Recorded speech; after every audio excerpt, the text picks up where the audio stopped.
there anything else that you did to strengthen your application before applying for residency? Yes. So, truthfully, my step 1 scores and step 2 scores were very much average for internal medicine, I would say. And I'm also someone who needed a visa.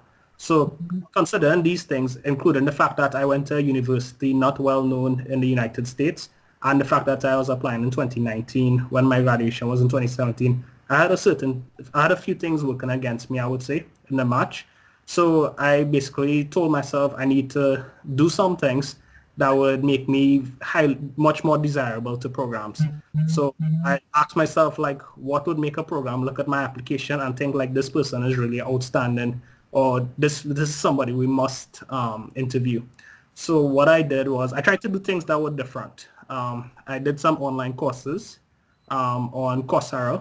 They offered some great courses from some top universities like Johns Hopkins, University of Michigan, and so on. This allowed me to get a lot of more educational certificates on my CV, which actually came up a lot during interviews. So it was something that made me stand out, I would say.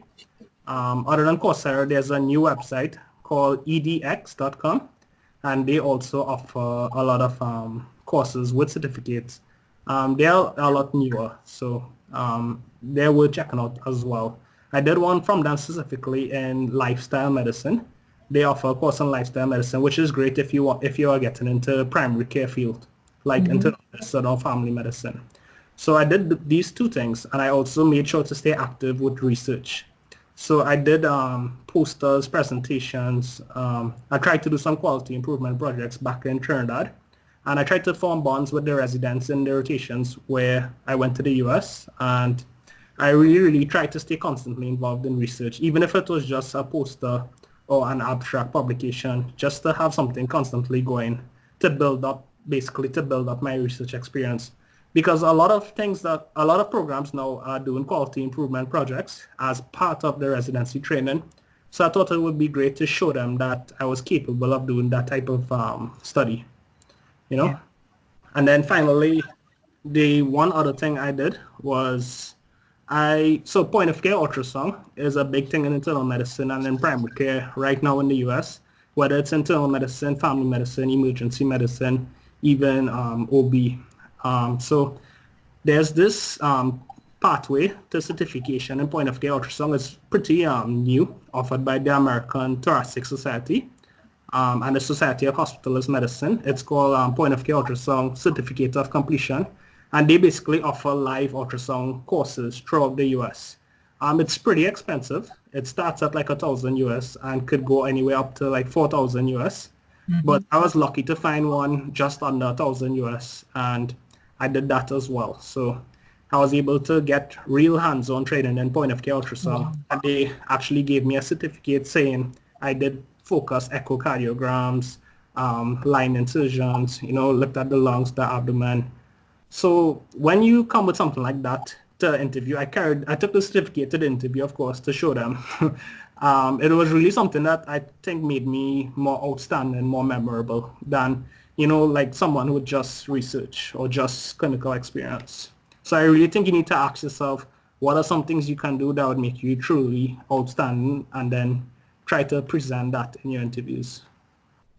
Amazing. I mean, because that I think is very unique. I don't think I've kind of heard ways of like enhancing your resume by some of the things that you did. So let's just look at each one of them a little bit more closely. You talked about courses on Coursera, Sure. And you mentioned about some online courses that were offered by, I think, Johns Hopkins. You mentioned. So are these like some, I'm going to say like CME, like continuing medical education, like how do you manage pneumonia in the outpatient clinic or something? So the one I did in Johns Hopkins was in global health, which is more a public health related course.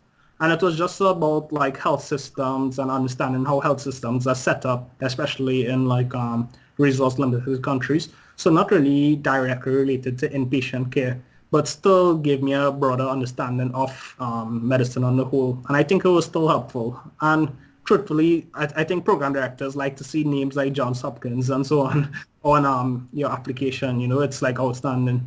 And then the one I did on EDX, right, was Okay. lifestyle medicine. This one felt like it was definitely more relatable to practice. So a lot of things that you wouldn't normally come across in medical school, like dietary recommendations, exercise routines, and they even went through the entire U.S.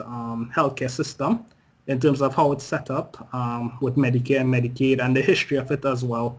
So it really gave you a better understanding that I think even residents in the U.S. of how their healthcare system is set up, which I think is really advantageous. Fantastic. Then you did a lot of networking during the time you did your externship, and that's something. Yes, I very much agree that these connections that you make during with other residents, med students, attendings, that really helps. Definitely. Um, Absolutely, and so. Is that something like is that something like you were comfortable with? Because I'm sure when you first came to the U.S. For the externships, it must have been like a bit of a transition, bit of a culture shock for you. Definitely, especially using the electronic health records. When I first started doing my rotations, the medical students who were like just in third year or now starting fourth year, they were already very competent using Yeah. the medical records and navigating it and so on. So it was a bit intimidating to be there Mhm. already a physician and you have like medical students who are more competent using these electronic records. So it was definitely a culture shock, as you said. But within like a couple of weeks, I think it's definitely doable if you really work at it and try and like practice and put in the time and effort.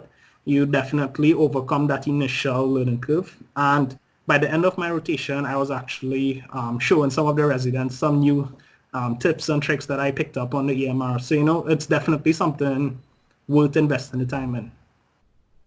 Fantastic. Then you talked about research. You talked about you working on a quality improvement study. Yes. So I did a few things.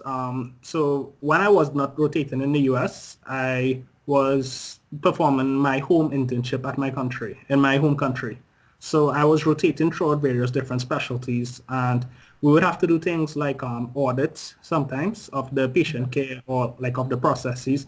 So because I knew that I wanted to get into a residency program, I tried to do more than just like an audit, and I tried to like look at international guidelines, and I spoke to the doctors there and really tried to push to do more than just an audit, for example.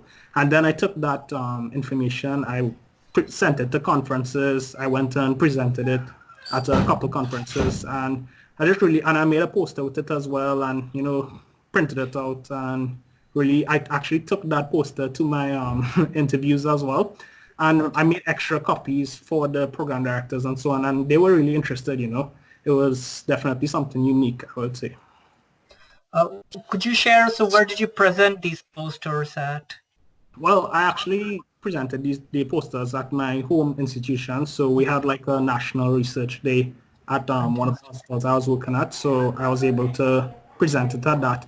But when I was in the US, I actually did a case report with some of the residents on the team that I was with. So the residents were quite accommodating and were willing to work with me on it. So I did like a first draft of the case report, and then they reviewed it, and I was able to present it there as well. So that Oh, was like, yeah, I just did all these things to build up my research profile.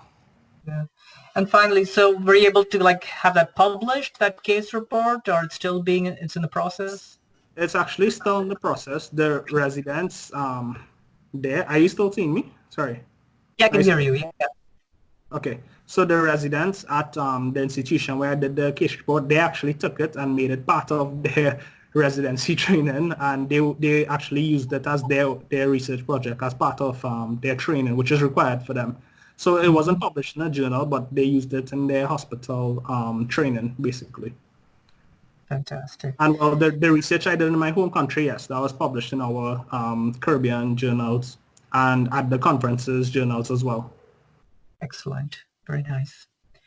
And you mentioned the point of care ultrasound. That's very novel. I've kind of never heard of someone getting into residency, knowing a point of care ultrasound, we as attendings ourselves um, Yeah. So are I still not really, very. Yeah. Go ahead, yeah, I'm sorry. yeah, I really just wanted to do something unique, and I really wanted to bring something different to the table at my interviews.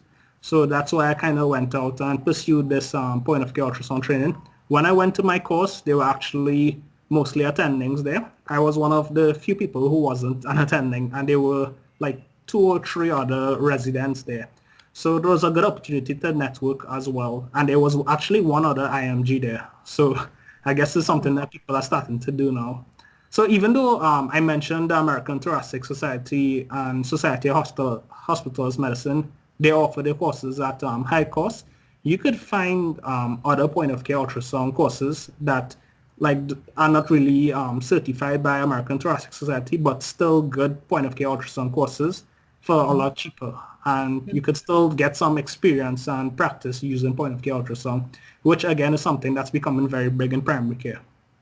Absolutely. And so would you recommend to, folks applying in the future residency cycle to get, if possible, get the training, but certainly get the certification? Is that So what you'd recommend? if it's something that you could afford, I definitely think you should pursue it. So I definitely plan on completing the full certification. It's Yeah. 5 steps, so it's a lot of work, but I think it would help even with fellowship afterwards if you could have these kind of certifications. And then I just think it presents a lot of new opportunities for you, and it's worth doing it if you're interested. But you shouldn't just do it if you're not really interested in it. It has to be something that you plan to use in your practice. It doesn't make sense learning point of care ultrasound if you're not willing to pull the point of care ultrasound machine and actually use it in your practice, Absolutely.